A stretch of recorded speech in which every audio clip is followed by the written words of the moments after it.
વાપીમાં પાલિકા અને VIAના હોદ્દેદારો સાથે સુરત રેન્જના આઈજીએ ટ્રાફિક કાયદો વ્યવસ્થા અંગે ચર્ચા કરી.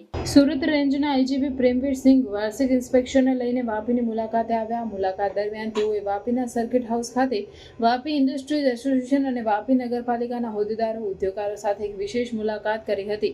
આ મુલાકાતમાં વાપી ટાઉન વિસ્તારમાં અને GRDC વિસ્તારમાં સીસીટીવી નેટવર્ક ઊભું કરવા, ટ્રાફિક સમસ્યાનું નિવારણ લાવવા, જિલ્લા જેલની સુવિધા ઊભી કરવા અને સાયબર ફ્રોડ જાગૃતિ અંગેની રજૂઆત ઉપસ્થિત હોદ્દેદારો દ્વારા કરવામાં આવ્યા. તમામ રજૂઆતને ધ્યાને લઈ સુરત રેન્જ વિભાગના પોલીસ મહાનિરીક્ષક પ્રેમવીરસિંઘે જણાવ્યું હતું કે આવનાર દિવસમાં વિશ્વાસ પ્રોજેક્ટ હેઠળ પારડી, વાપી અને ડુંગરા વિસ્તારમાં 150 જેટલા સીસીટીવી કેમેરાનું નેટવર્ક ઊભું કરવામાં આવનાર છે, જેના થકી ગુનાખોરી પર અંકુશ લેવામાં સફળતા મળશે. એ જ રીતે ટ્રાફિકની સમસ્યા અંગે સ્થાનિક આગેવાનો સાથે સંકલન સાધી તેનું નિરાકરણ લાવવામાં આવશે. જિલ્લા જેલ અંગેની રજૂઆત સંદર્ભે આઈજીપીએ જણાવ્યું હતું કે જમીનની ઉપલબ્ધતાના હોવાને કારણે વલસાડ જિલ્લાને પોતાની જેલ મળી શકી નથી. આવનાર દિવસોમાં જમીનની વ્યવસ્થા થઈ શકે તો આ જિલ્લાને પણ પોતાની જિલ્લા જેલ મળી શકે, જે માટે હાલ પ્રયાસો ચાલી રહ્યા છે.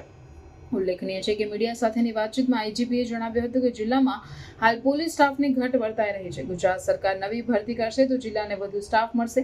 હાલ એ અંગેની પ્રક્રિયા ચાલી રહી છે. શાળામાં સગીર બાળકો વાહનો લઈને આવે છે, તે અંગે વાલીઓએ જાગૃત બનવું જરૂરી છે.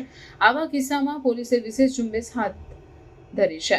આવનારી 31 ડિસેમ્બરને ધ્યાને રાખી સંઘ પ્રદેશમાંથી દારૂ પીને ગુજરાતમાં પ્રવેશનારા સામે પણ કાર્યવાહી કરવામાં આવશે. આ બેઠકમાં પોલીસ મહાનિરીક્ષક સુરત રેન્જના પ્રેમવીરસિંહ ઉપરાંત તેમની સાથે વલસાડ જિલ્લા પોલીસ વડા doctor Karanraj Vaghela, IPS Ankit Mishra, Vapi division વિભાગના DYSP BN Dave, DYSP Kuldeep Nai તેમજ વાપી ડિવિઝનના Vapi, Dungra GRDC police station, LCB SOG થાણાના પોલીસ ઇન્સ્પેક્ટર ઉપસ્થિત રહ્યા હતા.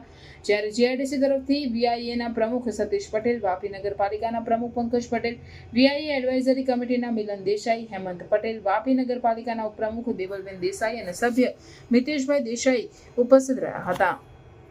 આજરોજ વાપી વિસ્તારની મુલાકાત લેવામાં આવેલી અને આ મુલાકાત દરમિયાન વાપી ઇન્ડસ્ટ્રીયલ એસોસિએશનના આગેવાનો અને વાપી નગરપાલિકાના તમામ હોદ્દેદારો અને જનપ્રતિનિધિઓ સાથે મુલાકાત કરવામાં આવેલી અને આ દરમિયાન વાપી ટાઉન અને વાપી GIDC અને વિસ્તારની લગત જે સમસ્યાઓ છે એ સમસ્યાઓની વિસ્તૃત ચર્ચા કરવામાં આવેલી અને આમાં જે પોલીસથી લગત જે સમસ્યાઓ છે આમાં મુખ્યત્વે એક વાપી અને ડુંગરા પારડી વિસ્તારમાં CCTV કેમેરાઓનું નેટવર્ક વિકસાવવામાં આવે એવી એક રજૂઆત હતી અને અમુક ટ્રાફિકથી સંબંધિત રજૂઆતો હતી. તો જ્યાં સુધી CCTVની વાત છે એના માટે અમારું જે વિશ્વાસ પ્રોજેક્ટ છે ગુજરાત સરકારનું, આ વિશ્વાસ પ્રોજેક્ટના ફેઝ 2માં વાપી, ડુંગરા, પારડી આ બધા વિસ્તારને આવરી લેવામાં આવનાર છે, જેમાં 150થી વધુ કેમેરાઓ આ વિસ્તારમાં લાગશે, જેનાથી જે ગુનાખોરી છે એના ઉપર બહુ અંશે અંકુશ લેવામાં પોલીસને સફળતા મળશે. અમુક ટ્રાફિકની રજૂઆતો હતી એના માટે જે સ્થાનિક પોલીસ છે એને સ્થાનિક આગેવાનો સાથે સંકલન કરીને આ ટ્રાફિકની સૂચનાઓની જે સમસ્યાઓ છે એનો હલ લાવવા માટેની સૂચનાઓ આપવામાં આવે છે. પહેલી વસ્તુ તો એ છે કે માઇનરને જે વાહન આપવું એ ગેરકાયદેસર છે અને ગુનો છે અને જે કોઈ વાલીઓ પોતાના માઇનર સંતાનને અગર વાહન આવે ચલાવવા માટે તો એની જે ગુનાહિત જવાબદારી છે આ વાલીઓની બને છે અને પોલીસ અવારનવાર આમાં ડ્રાઈવ કરે છે અને આવા જે વાલીઓ છે એને ઉપર પણ વિસ્તારમાં અમે ગુનાઓ નોંધેલા છે. તો એક તો વાલીઓને એક અમારી અપીલ છે કે નાના બાળકોને વાહન નહીં આપે.